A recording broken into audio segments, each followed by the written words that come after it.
Hello friends, welcome back to our YouTube channel. I am Shivamurthy from Student of Interface College, Davangere. Today we are discussing about topics are, here you can see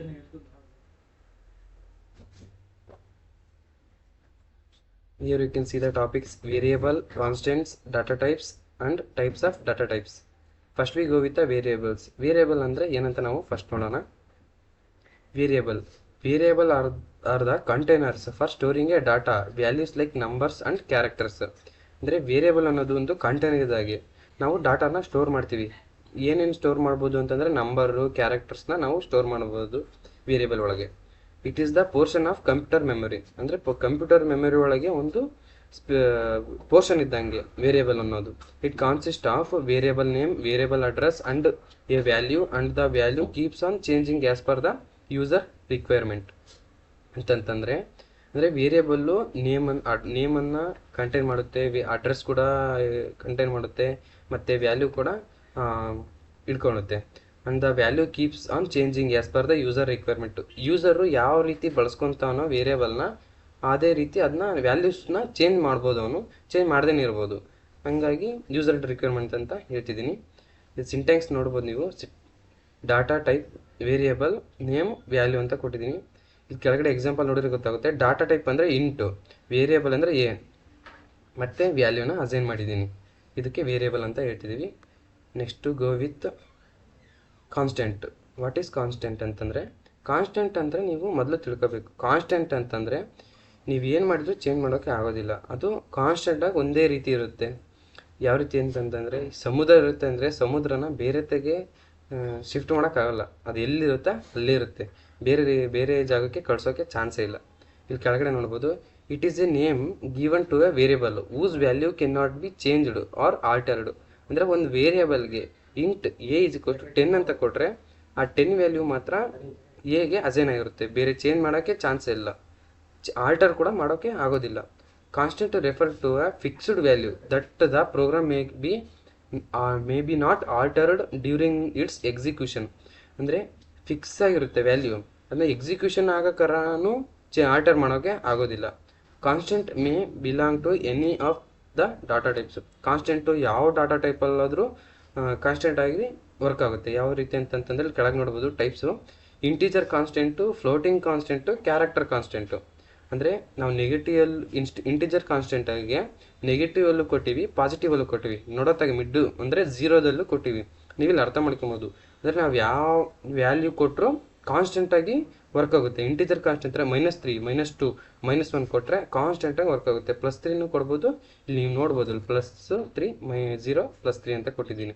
next floating constant. Floating constant ಅಂತಂದರೆ 7.9, 4.5 ಅಂತ ಕೊಟ್ಟಿದ್ದೀನಿ. 7.9 ಅನ್ನೋದು 7.9 ಅನ್ನೋ ರೀತಿಯೇ ಇರುತ್ತೆ, change ಆಗೋಕ್ಕೆ chance ಇಲ್ಲ, ಮತ್ತು ಆಲ್ಟರ್ ಕೂಡ ಆಗೋದಿಲ್ಲ ಅದು. ನೆಕ್ಸ್ಟು ಇಲ್ಲಿ ಕ್ಯಾರೆಕ್ಟರ್ ಕಾನ್ಸ್ಟೆಂಟು. ಕ್ಯಾರೆಕ್ಟರ್ ಕಾನ್ಸ್ಟೆಂಟ್ ಅಂತಂದರೆ ಸಿಂಗಲ್ ಕೋಟ್ಸ್ ಒಳಗೆ ಎ ಅಂತ ಕೊಟ್ಟಿದ್ದೀವಿ, ಮತ್ತು ಇಲ್ಲಿ ಸಿಂಗಲ್ ಕೋಟ್ಸ್ ಸಿ ಅಂತ ಕೊಟ್ಟಿವಿ, ಕ್ವಶನ್ ಮಾರ್ಕ್ ಕೊಟ್ಟಿವಿ, 3 ಕೊಟ್ಟಿದ್ದೀವಿ. ಅಂದರೆ ಇವು ಕೂಡ ಕಾನ್ಸ್ಟೆಂಟಾಗಿ ವರ್ಕ್ ಮಾಡಿ. ಕ್ಯಾರೆಕ್ಟರ್ ಕಾನ್ಸ್ಟೆಂಟ್ ಒಳಗೆ ನಾವು ಕ್ಯಾರೆಕ್ಟರ್ ಕೊಡ್ಬೋದು, ಮತ್ತು ಸ್ಪೆಷಲ್ ಸಿಂಬಲ್ಸ್ ಕೊಡ್ಬೋದು, ಮತ್ತು ಡಿಜಿಟ್ಸ್ ಕೊಡ್ಬೋದು, ನಂಬರ್ಸ್ ಕೊಡ್ಬೋದು ಅಂತ ಹೇಳ್ಬೋದು. ಕಾನ್ಸ್ಟೆಂಟ್ ಅಂದರೆ ನಿಮಗೆ ಅರ್ಥ ಇದೆ ಅನ್ಕೋತೀನಿ. Next we go with data types. It is exactly like a label. ಅಂದರೆ ಲೇಬಲ್ ಅಂತಂತಂದರೆ ನೀವು ಮೊದಲು ತಿಳ್ಕೊಬೇಕು ಡಾಟಾ ಟೈಪ್ಸ್ ಅಂದರೆ ಏನಂತ. ನಾವು ರೇಷನ್ ಅಂಗಡಿಗೆ ಏನಾದರೂ ಹೋದಾಗ ಎಣ್ಣೆ ಅಂದರೆ ಅಡುಗೆ ಎಣ್ಣೆ ಕೇಳ್ತೀವಿ. ಇವಾಗ ಸನ್ಫ್ಲವರು, ಗೋಲ್ಡ್ ವಿನ್ನರು, ಈ ಥರ ಎಲ್ಲ ಡಿಫ್ರೆಂಟ್ ಟೈಪ್ಸ್ ಆಫ್ ಎಣ್ಣೆ ಬರ್ತವೆ. ಅದ್ರಾಗೆ ನಾವು ಕೇಳ್ತೀವಿ ಸನ್ಫ್ಲವರ್ ಆಯಿಲ್ ಕೊಡಿ ಅಂತ ಕೇಳಿದ ತಕ್ಷಣ ಅವರು ಸನ್ಫ್ಲವರ್ ಆಯಿಲ್ ಹೆಂಗೆ ತಂದು ಕೊಡ್ತಾರೆ ಅಂದರೆ ಅದ್ರ ಮೇಲೆ ಲೇಬಲ್ ಆಗಿರುತ್ತೆ ಅಂದರೆ ಸನ್ಫ್ಲವರ್ ಆಯಿಲ್ ಅಂತಲೇ ಬರೆದಿರುತ್ತೆ. ಹಾಗಾಗಿ ಅವರು ಎತ್ಕೊಂಬಂದು ನಮಗೆ ಅದನ್ನೇ ಕೊಡ್ತಾರೆ. ಅಂದರೆ ಲೇಬಲ್ ಆಗಿರೋದಕ್ಕೆ ಎಕ್ಸಾಕ್ಟ್ಲಿ ಲೇಬಲ್ ಅಂತ ಡಾಟಾ ಟೈಪ್ಸ್ ಕೂಡ ಅದೇ ರೀತಿ ಅಂತ ಹೇಳ್ಬೋದು ಇಲ್ಲಿ. It specifies what type of value to be stored in an variable. ಅಂದರೆ ವಾಟ್ ಟೈಪ್ ಆಫ್ ವ್ಯಾಲ್ಯೂ, ಯಾವ ಥರ ವ್ಯಾಲ್ಯೂನ ನಾವು ವೇರಿಯೇಬಲ್ ಒಳಗೆ ಸ್ಟೋರ್ ಮಾಡ್ಬೋದು ಅಂತ ಹೇಳ್ತಿದ್ದೀವಿ. Next it defines the size of variable. ಅಂದರೆ ಡಾಟಾ ಟೈಪ್ಸಿನ ಸೈಜ್ನ ಡಿಫೈನ್ ಮಾಡ್ತಿದ್ದೀವಿ. Next the type of variable determines how much space it occupies in storage and how the bit pattern stored in interpreted. ಅಂದರೆ ನಾವು ವೇರಿಯೇಬಲ್ನ ಡಾಟಾ ಟೈಪ್ಗೆ ವೇರಿಯೇಬಲ್ ಇದು ಮಾಡಿದಾಗ ಅದು ವೇರಿಯೇಬಲ್ ಎಷ್ಟು ಸ್ಪೇಸ್ನ ಆಕ್ಯುಪೈ ಮಾಡ್ಕೊಳ್ಳುತ್ತೆ ಮೆಮೊರಿ ಒಳಗೆ, ಸ್ಟೋರೇಜ್ ಒಳಗೆ, ಅಂದರೆ bit of pattern stored in interpreted, memory ಒಳಗೆ ಎಷ್ಟು ಸ್ಟೋರ್ ಆಗುತ್ತೆ ಅಂತ ಹೇಳ್ಬೋದು ಇಲ್ಲಿ.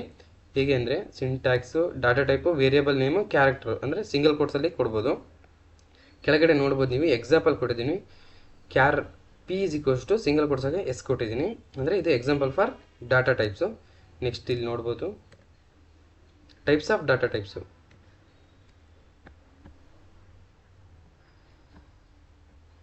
ಟೈಪ್ಸ್ ಆಫ್ ಡಾಟಾ ಟೈಪ್ಸಲ್ಲಿ data types of classified into 3 types: integer data type, floating data type, character data type. ಅಂದರೆ ಇಂಟೀಜರು, ಫ್ಲೋಟಿಂಗು, ಕ್ಯಾರೆಕ್ಟರ್ ಅವೆಲ್ಲವೂ ಕೂಡ data type.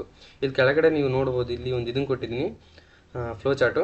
Types of data type, format specifier, size of data types, ಮತ್ತು integer, floating, character. ಇವು ಮೂರನ್ನು ಶಾರ್ಟಾಗಿ ಹೇಳೋದಾದರೆ ಇಂಟೀಜರ್ನ int ಅಂತ ಕರಿತೀವಿ, ಫ್ಲೋಟಿಂಗ್ನ float ಅಂತ ಕರಿತೀವಿ, ಕ್ಯಾರೆಕ್ಟರ್ನ ಕ್ಯಾರ್ ಅಂತ ಕರಿತೀವಿ. ಇವು ಮೂರವು ಫಾರ್ಮೆಟ್ ಸ್ಪೆಸಿಫೈಯರ್ಸು. ಪರ್ಸೆಂಟೇಜ್ ಡಿ ಅಂದರೆ ಇಂಟೀಜರ್ದು, ಪರ್ಸೆಂಟೇಜ್ ಎಫ್ ಕೊಟ್ಟರೆ ಮತ್ತು ಫ್ಲೋಟ್ ವ್ಯಾಲ್ಯೂ ಆಗುತ್ತೆ. ಇಂಟೀಜರ್ ಮಾತ್ರ ಪರ್ಸೆಂಟೇಜ್ ಡಿ ಅಂದರೆ ಸೀಮಿತವಾಗಿರುತ್ತೆ, ಅದಕ್ಕಾಗಿ. ಫ್ಲೋಟ್ ಅಂತಂದರೆ ಪರ್ಸೆಂಟೇಜ್ ಎಫ್ ಅಲ್ಲಿ ಕೊಡ್ತೀವಿ, ಕ್ಯಾರೆಕ್ಟರ್ ಅಂದರೆ ಪರ್ಸೆಂಟೇಜ್ ಡಿ. ಇಲ್ಲಿ ನೋಡ್ಬೋದು ಸೈಜ್ ಆಫ್ ಡಾಟಾ ಟೈಪ್ಸ್ ಅಂದರೆ ಇಂಟೀಜರ್ದು ಎಷ್ಟು ಬೈಟ್ಸ್ ಇರುತ್ತೆ ಅಂತಂತಂದರೆ ಸೈಜ್ ಆಫ್ ಡಾಟಾ ಟೈಪ್ ಅಂದರೆ 4 ಇರುತ್ತೆ, ಫ್ಲೋಟ್ದು ಕೂಡ 4 ಇರುತ್ತೆ, ಮತ್ತು ಕ್ಯಾರೆಕ್ಟರ್ದು 1 ಇರುತ್ತೆ. ಓಕೆನಾ? ಇವಾಗ ಒಂದು ಎಕ್ಸಾಂಪಲ್ ನೋಡ್ಕೊಂಬರೋಣ.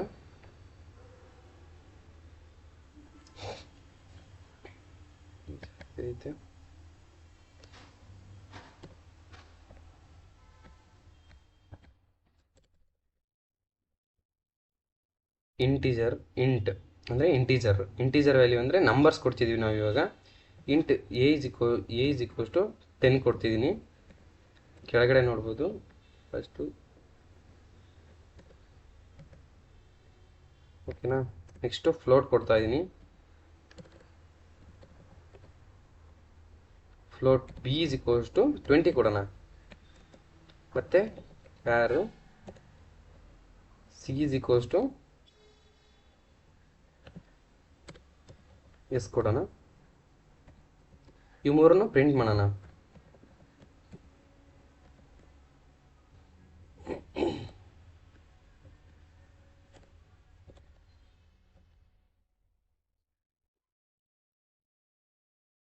ಪರ್ಸೆಂಟೇಜ್ ಟಿ ಕೊಟ್ಟು, ಎ ಕೊಟ್ಟು, ಸೆಮಿಕೋಲನ್ ಕೊಟ್ಟು, ಮತ್ತೆ ಮಾಡ್ಕೊಳ್ಳೋಣ.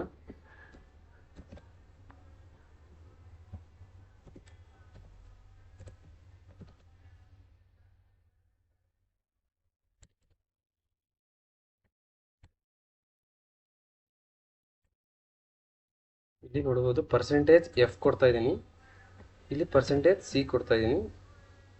ಇಲ್ಲಿ ಮತ್ತೆ ವ್ಯಾಲ್ಯೂನ ಚೇಂಜ್ ಮಾಡೋಕ್ಕಾಗುತ್ತೆ. ಎ ಕೊಟ್ಟಿದ್ದೆ ಪರ್ಸೆಂಟೇಜ್ ಫ್ಲೋಟಿಗೆ, ಕ್ಯಾರೆಕ್ಟರ್ಗೆ ಸಿ ಕೊಟ್ಟಿದ್ದೆ. ಇದನ್ನ ರನ್ ಮಾಡಿದರೆ ಪ್ರೋಗ್ರಾಮ್ನ ಇಲ್ಲಿ ನೋಡ್ಬೋದು. ನಾನು ಬ್ಯಾಕ್ ಸ್ಲ್ಯಾಶನ್ನು ಕೊಟ್ಟಿಲ್ಲ.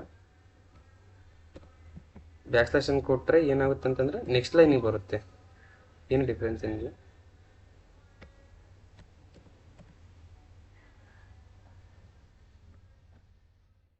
ಇಲ್ಲಿ ನೋಡ್ಬೋದು ಪರ್ಸೆಂಟೇಜ್ ಡಿ ಅಂತ ಕೊಟ್ಟರೆ 10 ವ್ಯಾಲ್ಯೂ ಪ್ರಿಂಟ್ ಆಗುತ್ತೆ. ಮತ್ತು ಇಲ್ಲಿ ನೋಡ್ಬೋದು ಪರ್ಸೆಂಟೇಜ್ ಎಫ್ ಕೊಟ್ಟರೆ ಅಂದರೆ ಫ್ಲೋಟ್ ವ್ಯಾಲ್ಯೂ ಅಂದರೆ 20.000 ಅಂತ ಇರುತ್ತೆ, ಅದಕ್ಕೆ ಫ್ಲೋಟ್ ವ್ಯಾಲ್ಯೂ ಪ್ರಿಂಟ್ ಆಗುತ್ತೆ. ನಾನು ಕ್ಯಾರೆಕ್ಟರ್ಗೆ ಹೆಂಗೆ ಕೊಟ್ಟಿನಿ, ಸಿ ಕೊಟ್ಟಿನಿ.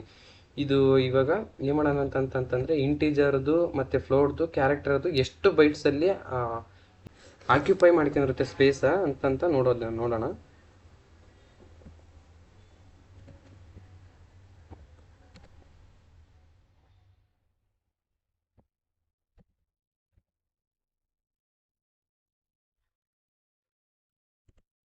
ಸೈಜ್ ಆಫ್ ಅನ್ನೋದು ಅದರ ಸೈಜ್ ಹೇಳೋದು.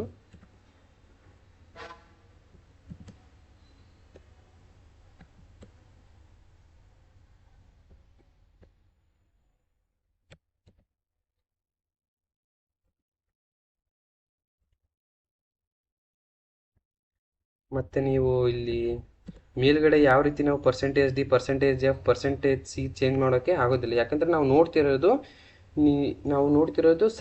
ಸೈಜ್ನ ನಾವು ಯಾವ್ದಾರು ನೋಡ್ಬೇಕಂದ್ರೆ ಪರ್ಸೆಂಟೇಜ್ ಡಿ ಒಳಗೆ ನೋಡಬೇಕು.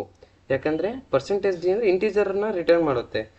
ಇಂಟೀಜರ್ ಮತ್ತು ಫ್ಲೋಟು ಕೂಡ ರಿಟರ್ನ್ ಮಾಡುತ್ತೆ ಅಂದರೆ 0 0 ಬರುತ್ತೆ. ಕ್ಯಾರೆಕ್ಟರ್ನೂ ಆದರೆ ಈ ಥರ ಬರುತ್ತೆ. ಹಾಗಾಗಿ ಪರ್ಸೆಂಟೇಜ್ ಡಿನ ಕೊಡಬೇಕಾಗುತ್ತೆ. ಇಲ್ಲಿ ಬ್ಯಾಕ್ ಸ್ಲ್ಯಾಶ್ ಏನು ಕೊಟ್ಬಿಡೋಣ.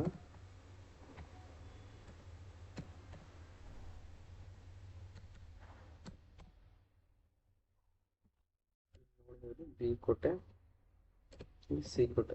ಈ ಪ್ರೋಗ್ರಾಮ್ ರನ್ ಮಾಡೋಣ. ಇಲ್ಲಿ ನೋಡ್ಬೋದು ಅಂದರೆ ಸೈಜ್ ಆಫ್ ಎ ಅಂದರೆ ಇಂಟೀಜರ್ದು ಎಷ್ಟಿರುತ್ತೆ ಅಂದರೆ ಬೈಟ್ಸು ಮೆಮೊರಿ ಒಳಗೆ ಅಲೊಕೇಶನ್ ಯಾವ ರೀತಿ ಆಗಿರುತ್ತೆ ಅಂತಂತಂದರೆ 4 ಇಂಟೀಜರ್ದು 4 ಇರುತ್ತೆ, ಫ್ಲೋಟ್ದು ಕೂಡ 4 ಇರುತ್ತೆ, ಮತ್ತು ಕ್ಯಾರೆಕ್ಟರ್ದು ಸಿ ಇರುತ್ತೆ. ಇನ್ನೂ ಕರೆಕ್ಟಾಗಿ ಹೇಳಿದ್ರೆ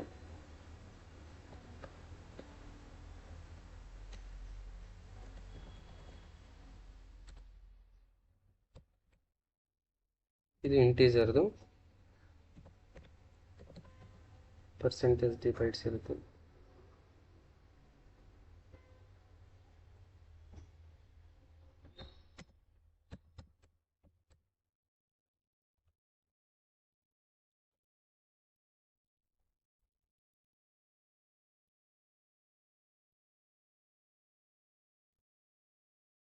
ಇದು ಫ್ಲೋಟ್ದು, ಇದು ಕ್ಯಾರೆಕ್ಟರ್.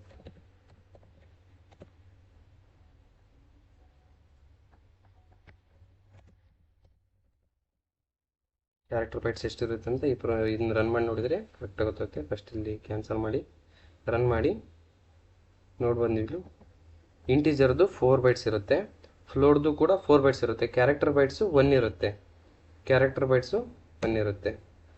ಈ ಎಕ್ಸಾಂಪಲ್ ನಿಮಗೆ ಅರ್ಥ ಆಗಿದೆ ಅನ್ಕೊತೀನಿ. Thank you guys, have a nice day.